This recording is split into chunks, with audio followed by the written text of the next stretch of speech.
धन्यवाद अध्यक्ष महोदय। मेरा प्रश्न सीधा था लेकिन बड़ा गोल मटोल जवाब दिया गया है। मेरा प्रश्न था कि क्या यह बात सही है कि किसानों द्वारा खरीदे गए फसलों की राशि का भुगतान किस्तों में किया जाता है, और यदि किस्तों में किया जाता है और भुगतान में देरी होती है तो क्या ब्याज सहित राशि का भुगतान सरकार करेगी? चलिए माननीय मंत्री जी।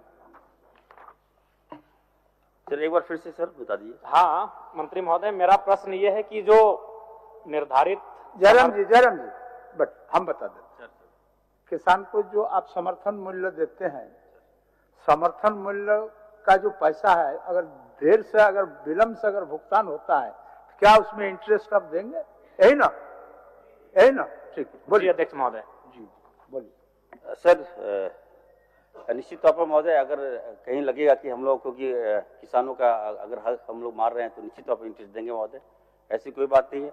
मैं कहना चाहता हूँ महोदय, जो प्रश्न इन्होंने किया है कि किसानों का प्रथम फेज में जो हम लोग चावल धान लेते हैं महोदय, जब क्रय लेते हैं तो 50% हम लोग देते हैं ऑन द स्पॉट और 50% हम लोग बाद में देते हैं। इसका कारण है महोदय कि अगर हम एक टाइम अगर हम पेमेंट कर देंगे तो बिचौलिए लोग हावी हो जाएंगे, किसान को उसका सही लाभ नहीं मिलेगा महोदय।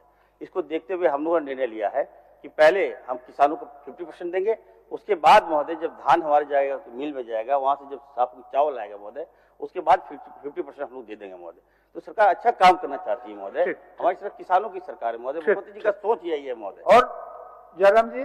मंत्री महोदय, जब माननीयों का वेतन एक मुश्त एक किस्त में आता है तो किसानों को अगर आप किस्तों में देंगे तो किसानों का परिवार, उनकी आर्थिक स्थिति, उनके जो फसल का मूल्य उसी पे निर्भर करता है। अतः हमें लगता है कि विभाग को दुरुस्त करने की आवश्यकता है। अगर खामियां है तो उन्हें दुरुस्त करें, क्योंकि एक किस्त में अगर उनको मूल्य दिया जाएगा तो बेहतर होगा। और प्लस जो आपका पैक्स और लैम्स का मामला है, हम यहाँ बैठकर चूंकि आपकी फाइलों को ऐसी कमरों में जवाब को उत्तर दिया जाता है, लेकिन धरातल पर अगर आप देखेंगे तो बिल्कुल ठीक इसके विपरीत है जो आप जवाब दे रहे हैं महोदय। पूरक पर आइए। देखिए मेरा पूरक यही अध्यक्ष महोदय कि एक मुश्त में एक किस्त में सरकार विचार रखती है। सर मैंने कहा ना सर कि हम किसान की जो हित है सर उसको देखते हैं। विधायक जी जो कहना चाह रहे हैं कि एक मुश्त में महोदय, अगर एक मुश्त में देंगे तो महोदय इसमें करप्शन बढ़ेगा महोदय, सभी किसानों को लाभ नहीं मिलेगा। हमारा झारखंड है महोदय, आदिवासी ट्रैवल है महोदय, ये लोग जाएंगे तो वहाँ बिचौलिए लोग लेके जाएंगे, उनका पता चला धान भी दिए पैसा भी नहीं मिला महोदय। तो हम लोग देखते हैं, वेरीफाई करते हैं कि सही जगह मिला कि नहीं मिला पैसा। इसलिए महोदय ये हमने क्राइटेरिया तय किया है। अगर विधायक जी को पर्टिकुलर किसी किसान को चाहिए हेल्प देने के लिए तो मैं उसको दिलवा दूंगा महोदय। ठीक है, बस मंत्री महोदय स्वीकार कर रहे हैं कि इससे एक मिनट आपका माननीय मुख्यमंत्री जी इच्छा व्यक्त किए हैं संतुष्ट करने के लिए। माननीय जयराम माथुर जी का जो सवाल है, सवाल बहुत स्पष्ट है, थोड़ा शायद मंत्री जी इसको क्लियर नहीं कर पा रहे हैं।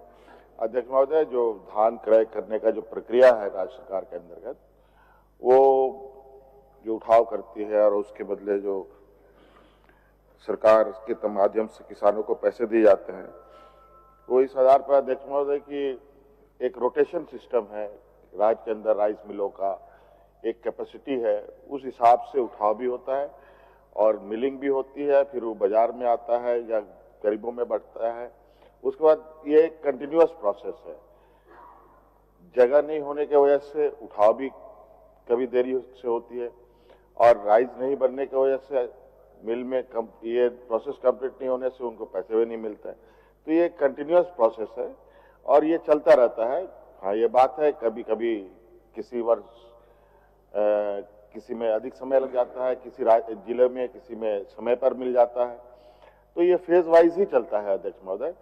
हाँ, ये बात जरूरी है, ये फेज वाइज को खत्म करने की दिशा में राइस मिल की संख्याएं बढ़ाई जा रही है और जितना अधिक राइस मिल यहाँ लगेगा अध्यक्ष महोदय, उतना तेजी से उठाव भी होगा और समय पर लोगों को पैसे भी मिल जाएंगे। चलिए, माननीय सदस्य हेमलाल मुर्मू जी।